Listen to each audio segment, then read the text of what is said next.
It's March the 1st, 2025, and what a great day yesterday that I want to highlight on this podcast. First, I want to talk about a couple of the other presidents that were visiting the White House most recently. Prime Minister Starmer from England, Macron from France. Of course, these guys are also, I don't think, are totally 100% gold. I think that both of them are, say, much better than the next loser I'm going to talk about, but or better. They're better, but these people, any of these people that are sitting here and being like pro-Ukraine, like backing Zelenskyy and saying that he's a good president, and Putin is an evil man, and this and that. Again, just do your research on the Ukrainian government, and you'll be interested on what you find on how corrupted the Ukrainian government is. I keep saying this, and Zelenskyy is just a puppet. You call him their president, but he's a puppet. He's an actor. This guy was, doing ballerina dancing and, dressed up like a tranny. This is what this guy is just an actor. He's basically okay with the war continuing, hoping we're not going to keep feeding him money in this country, but that other countries keep feeding him money, and then so he gets richer off of it, saying, oh, we need money for war, we need weapons, we need this, we need that, so they become stronger. He wants to be involved in NATO, but that's not going to happen. They're not going to put Ukraine in NATO. But anyway, let me just pause this for a second, and then I'm going to come back. But also, the one thing I wanted to touch up on first is Apple donating. They're going to donate $500 billion to the United States of America in terms of finding thousands, probably tens of thousands to up to hundreds of thousands more jobs and positions for the United States. I think that's phenomenal. Props to Apple for donating all this money. 500 billion, that's a lot of money. Anyway, I just wanted to touch up on that before I forgot about it. So basically, let's get back to Zelenskyy. So he wants to come into the White House when he's supposed to sit here and sign a deal, a mineral deal, and he wants to sit here and try to bark orders that the United States needs to give them assure them security before he signs a peace agreement, and this and that, and it just turned into the greatest thing probably I've ever seen. I mean, it was tremendous, because you start barking, and then you have the real dogs are gonna finish the hunt, and that's what happened. You had him starting lipping off. JD Vance, came at him very hard, and he told him straight up the truth. You're bringing media to the Ukraine for propaganda. You're showing them all these blown up buildings. You're showing them, these supposed war areas. But it's funny, there's never anybody there. Like when they're filming this stuff, there's nobody there. They're supposed to be in war, and it's going on somewhere, but it's not going on in these spots, and Zelenskyy wants to just take you around, walk the streets with these media people, and trying to make people feel sorry for the Ukraine.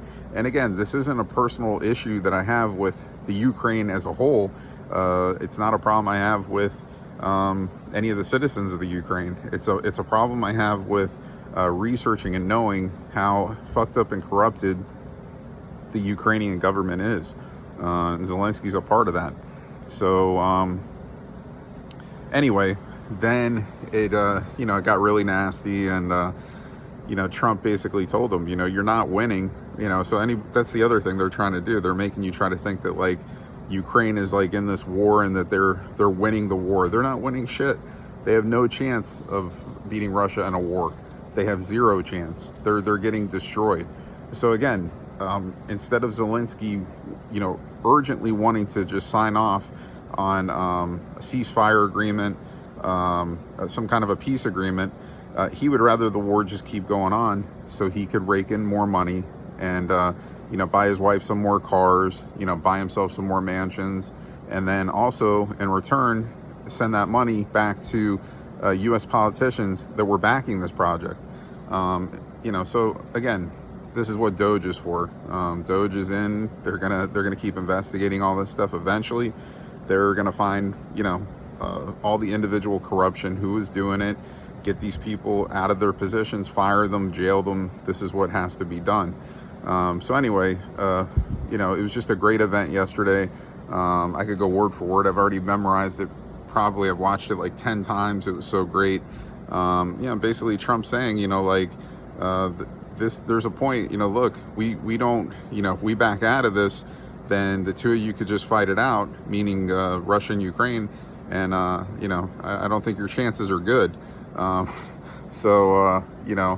far as I'm concerned, I would just, look, I want to see innocent people not get hurt, and unfortunately, like I say, in war, innocent people are going to get hurt. And get killed. It's the way it is. It's just, it's unfortunate. So that's why you want, no war really in the first place.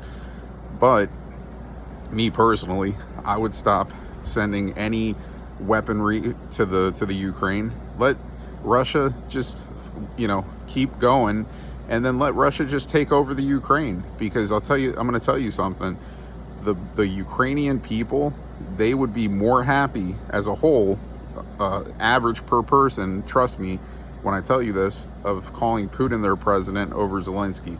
So, if Russia went in and say the United States decided we're gonna, back out and let Russia just do what they want to do, I'm telling you, if Russia took over the Ukraine, the people there would be happier. Because if you go interview the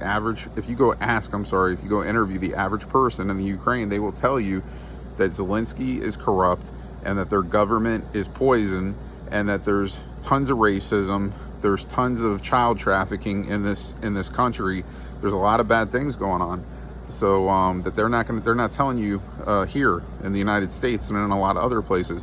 And again, this is a gravy train. They found a place where they could send money, have war, have war going, so they could have an excuse from these countries to send the money there.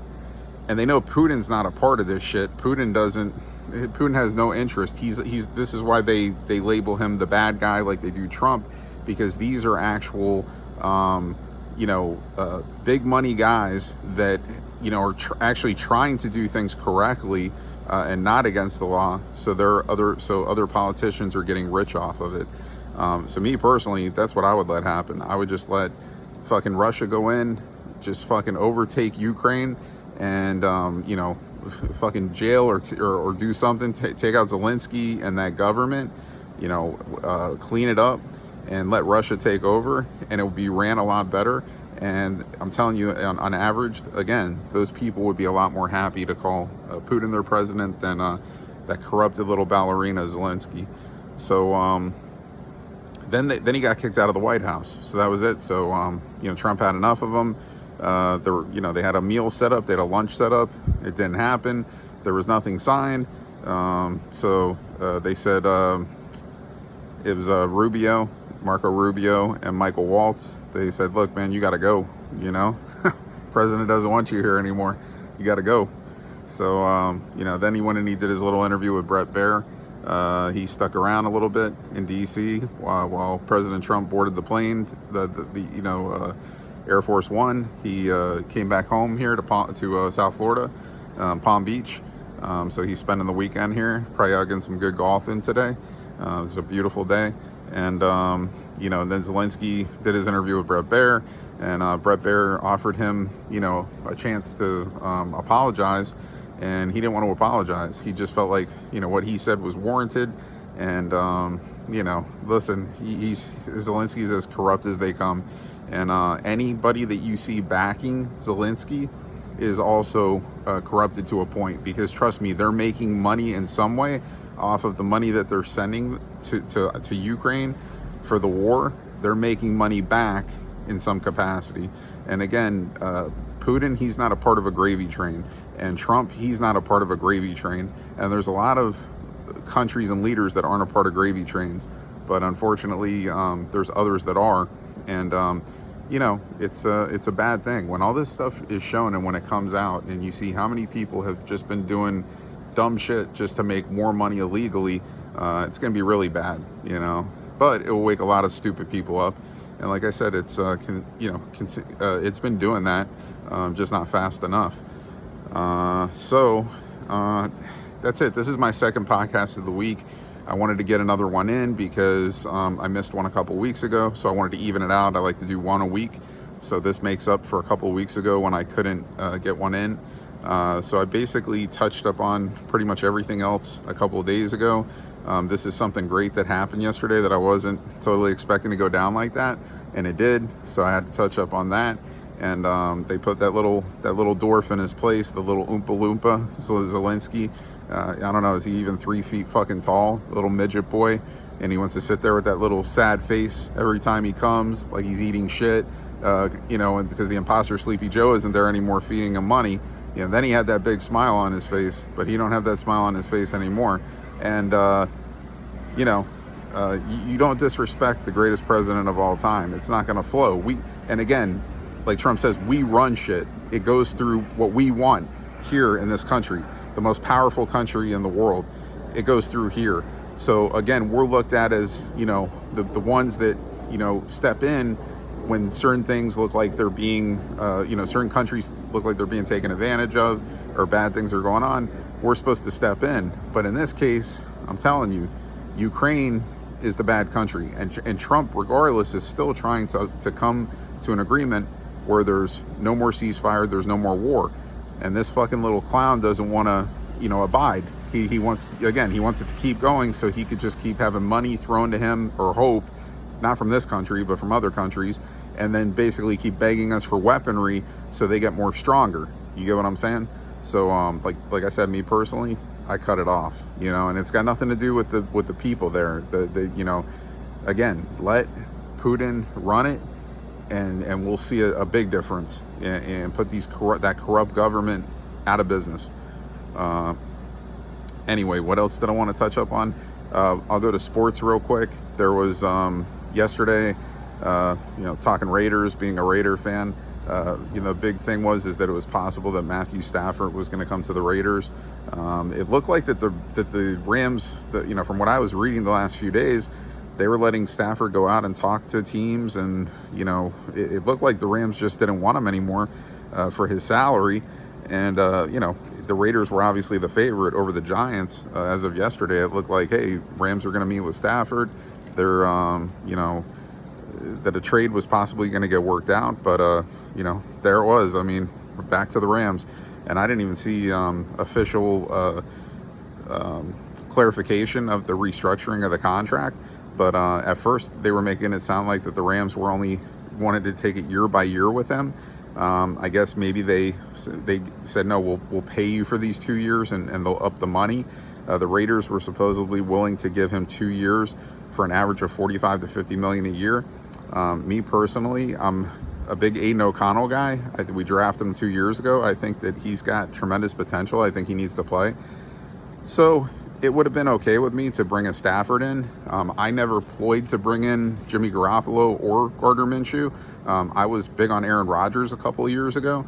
So for me, either way, I wasn't big on either of the last two guys that we brought in. Actually, Derek Carr, I you know, grew tired of also, and he would have been paid bigger money, so getting rid of him was fine. But Stafford would have been okay with me for a couple of years, but it also would have put Aiden back on the bench, and I really think Aiden can do it. Now, you don't have to be the greatest quarterback in the world to win.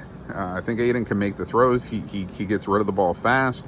You know, he's accurate. The one thing with Aiden is, and he doesn't make many mistakes. But the one thing with Aiden is he doesn't run much.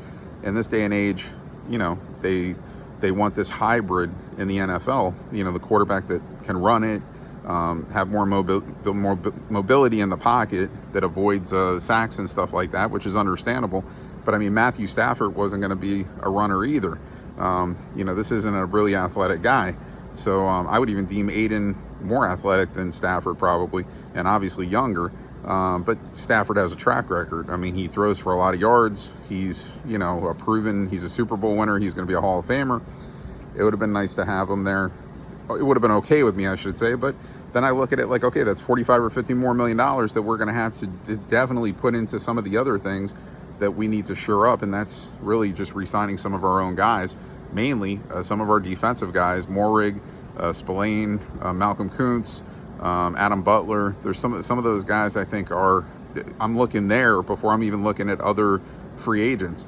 And then, you know, possibly Diablo, possibly Nate Hobbs. But I could see them going out and trying to upgrade those areas from other teams, or just doing it in the draft. Either way, they're going to have over $100 million when it's all said and done. And, you know, they're going to be able to... main problem again with the Raiders, they just weren't healthy. They had like the most injuries in the league this year, or they were like right there in the top two. So I mean, that's why they had such a bad season. They got a lot of talent on this team. They just need to be healthy, obviously, like any team, and you know, just add a little bit to it, and I think they'll be fine. Also on the Yankees, Luis Hill, he's getting an MRI today for shoulder tightness. Hopefully he'll be okay.